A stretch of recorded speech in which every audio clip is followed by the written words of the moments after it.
Alors le centre de documentation, finalement, c'est une histoire vieille de 40 ans. Quand le cercle algérianiste a été créé il y a 40 ans, 1973, une des premières décisions qui est prise par l'équipe dirigeante du Cercle national, c'est de créer un centre de documentation.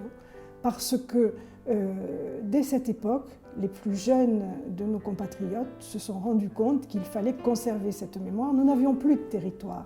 Et ce territoire ayant disparu, il était vraiment nécessaire de donner une vie à nos archives, de ne pas les laisser s'enterrer, auquel cas notre histoire se serait enterrée aussi.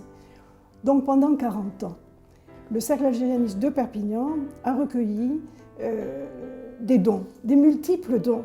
C'est la boîte d'allumettes avec Job inscrit dessus, mais c'est aussi des éléments de mobilier, comme cette banquette sur laquelle je suis installée. Ce sont des livres, ce sont des tableaux, ce sont des histoires personnelles racontées sur des petits carnets. Le Cercle a donc recueilli ces éléments, les a conservés au 52 de la rue Foch, où il était installé. Force était de constater, 35 ans après, que l'endroit était devenu inapproprié, désuet, et qu'il fallait pouvoir s'installer dans un endroit plus grand, mais un endroit plus facile aussi d'accessibilité. Et nous en avons parlé comme ça à l'occasion à l'époque à Jean-Paul Alduy. Dans les années 2000, Jean-Paul est venu nous voir et nous a dit « Bon, faisons un grand centre de documentation qui soit à la hauteur de ce fonds énorme que vous avez constitué. » D'abord rappeler que c'est une initiative du Cercle algérianiste que j'ai découvert moi-même en arrivant à Perpignan, en étant élu avec Paul Alduy en 1989. Il y avait quelque chose qui me paraissait intéressant, et c'était justement de faire émerger l'histoire de l'Algérie, l'histoire de la France en Algérie. Et les documents me paraissaient être des éléments qui pouvaient trouver à un moment donné une trace politique, puisque cette trace politique, tout le monde voulait l'effacer.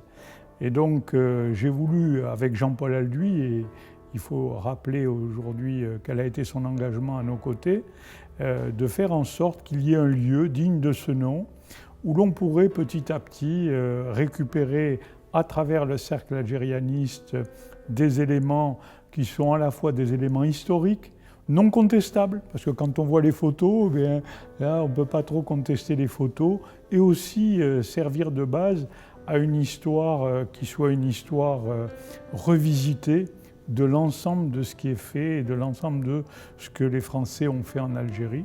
Nous avions des milliers de documents d'un côté, d'autre part 600 mètres carrés, et puis il a fallu faire marcher les ménages. Alors la fameuse équipe, les mousquetaires de Perpignan, c'est-à-dire Yves Sarthe, Jean Scotto, Jean-Pierre Brun et moi, eh bien nous avons passé, allez je vais le dire, aujourd'hui je peux le dire, des jours et des nuits à préparer et à concevoir ce centre de documentation. Et puis, en 2007, nous inaugurions le mur des disparus en présence de 7000 personnes. Bien sûr que vouloir faire un monument à la mémoire des disparus était intéressant, était normal, répondait à une attente des familles. Nous souhaitions le faire, mais où l'installer? Le lieu me paraissait important parce que c'est un lieu porteur, un ancien couvent, une ancienne prison. Il fallait lui donner de l'avenir. Et je crois qu'avec ce portage politique, il a fallu assumer, avec le cercle algérianiste qui commence à recueillir les fruits de son travail, les fruits des donations qui lui sont faites de plus en plus, on a une vision de cette Algérie qui n'est pas une vision uniquement limitée aux 6 dernières années de l'Algérie, mais une vision qui est un peu plus large. Et la visite du cercle algérianiste et de ce centre de documentation montre combien de plus en plus les collections s'enrichissent et l'histoire passe tranquillement. En 2012, le centre est né. Mais si le centre est né et si aujourd'hui nous sommes dans un bâtiment de cette importance, c'est grâce à la collaboration entre la ville de Perpignan et le cercle algérianiste. rien n'aurait été possible, je crois qu'il faut en être conscient, sans ce partenariat-là, qui est un partenariat où la ville est propriétaire des murs, le cercle algérianiste reste propriétaire à part entière de son fonds documentaire. Je crois qu'il est important de le dire, parce que pour lever les craintes que certains pourraient avoir en imaginant que si les dirigeants de la ville de Perpignan n'étaient pas les mêmes demain, ça puisse changer. Oui, vous me posez la question de savoir si il y a eu des difficultés à assumer ce portage politique. Oui, parce que tout le monde sait que l'Algérie, et notamment la guerre d'Algérie, est un lieu de confrontation de mémoire. Et donc il a été difficile, surtout de s'opposer à la bien-pensance, parce qu'on est dans un pays où la bien-pensance est en train de devenir un vecteur complètement sensible. Et donc il a fallu s'opposer pour montrer ce que nous voulions faire dans une totale sérénité et tranquillité.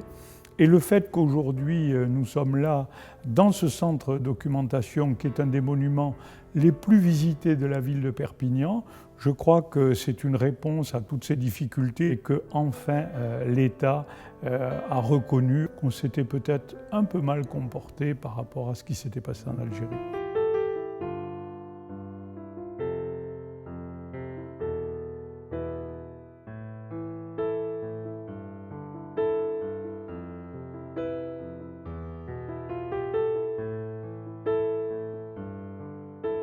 Parce que le cercle algérianiste a une voix qui porte, parce que nous sommes sereins, parce que ça n'est jamais que la vérité, ce que nous montrons, eh bien, nous commençons à être entendus.